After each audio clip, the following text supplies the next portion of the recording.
कहेंगे, सच कहेंगे, सच के सिवाय कुछ भी नहीं कहेंगे। एक दो अपवाद को आप छोड़ दें तो गीता में हाथ रखने के बाद वह गवाह लगभग सत्य ही बोलता है। विदेशियों ने इस बात को देखा, सुना और समझा। उन्होंने कहा इस पर शोध करो। इस बात को आप हम जानते हैं कि गीता में 18 अध्याय 700 श्लोक हैं। विदेशियों के पास समय ही नहीं था कि प्रथम अध्याय के तीसरा श्लोक को पढ़ लें। केवल 2 श्लोक उन्होंने पढ़ा। इसका परिणाम ये हुआ, वो बोलते हैं टेलीविजन का आविष्कार हमने किया है। इस 2 श्लोक में उन्होंने टेलीविजन का आविष्कार किया और उन्होंने कहा इसका आविष्कार हमने कर लिया, जबकि हमारे भारतीय धर्म शास्त्रों में लिखा हुआ है कि इसका आविष्कार तो द्वापर युग में हो गया था, जिसको वह धृतराष्ट्र का मित्र संजय देखा करता था। दिव्य दृष्टि उसको मिला हुआ था। वैसे ही आज के जो विमान है उसके विषय कहते हैं कि हमने आविष्कार किया है, विदेशी लोग उसका श्रेय लेते हैं, जबकि पुष्पक विमान हमारे यहाँ रामायण काली में पहले ही था। ये त्रेता युग में रहा है। और आज के जो विमान है, हवाई जहाज है, वो यदि 100 सीटर है तो उसमें 99 लोगों को बैठाते हैं, 1 सीट खाली रखते हैं, पूरा 100 नहीं बैठाते। लेकिन पुष्पक विमान का ऐसे वर्णन है, उसमें चाहे 5 आ जाए चाहे 5000 आ जाए, उसके बाद भी वह विमान में 1 सीट खाली ही रहता है। और उसका और यदि बढ़ जाए तो उसके लिए भी वह सीट बढ़ जाता है। अब आप कल्पना करें कि मुझे कहाँ जाना है, एक पल में वहां तक पहुंचा देगा। ये हमारे यहाँ पुष्पक विमान का वर्णन है। तो हमारे वेद शास्त्रों में, हमारे धार्मिक ग्रंथ जो भी बात लिखी हुई है वो कोई पूरी कल्पना नहीं है, यथार्थवाद है, अवसर है कि आज हमें उसके अनुसार चलना चाहिए। मानस का बहुत अच्छा उदाहरण व्यास जी महाराज ने कहा। यहाँ जितने भी लोग बैठे हैं सबको वह पंक्ति याद है कि प्रातः काल कै रघुनाथा, मातु पिता गुरु नाम ही माथा। हम लोग सीख ला के सब पढ़ते हैं इस बात को, लेकिन किनके घर के बच्चे ऐसे करते हैं, यह चिंतनीय विषय जरूर है। इसमें चिंतन करनी चाहिए। यदि नहीं करते हैं तो ऐसा करवाना चाहिए। कर्म विषय भी आपने बहुत अच्छा कहा। इसमें हमको हनुमान जी महाराज को वह प्रसंग याद करनी चाहिए। हनुमान जी को आदेश हुआ वो दक्षिण दिशा जाएं, माता सीता कहाँ है उसका पता लगा करके आए।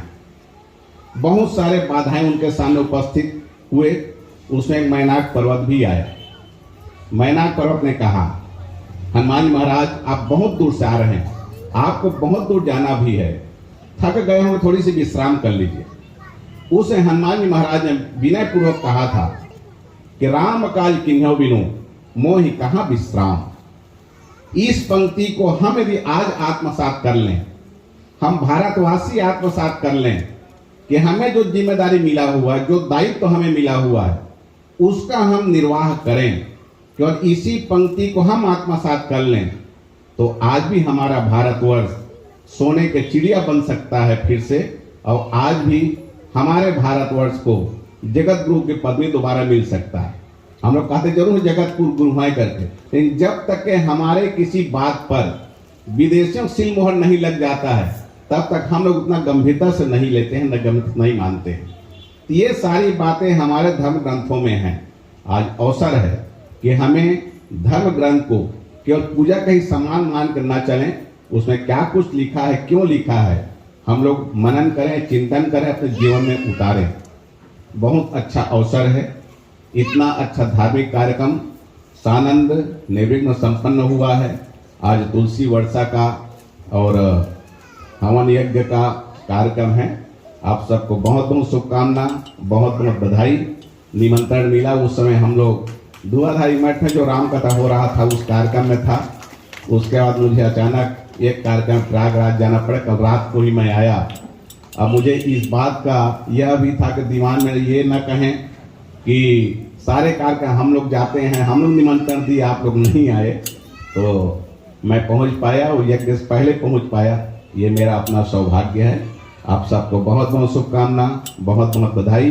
भगवान राघवेंद्र सरकार जी से, बालाजी भगवान से, शिवनारायण भगवान से, राजूवंश भगवान से, श्रीमद् भागवत महापुराण से, गौ माता से मैं प्रार्थना करना चाहता हूँ कि आप सब सुख शांति से रहें, धन धान्य से परिपूर्ण रहें, दुख दर्द आप सबसे कोसों दूर रहे।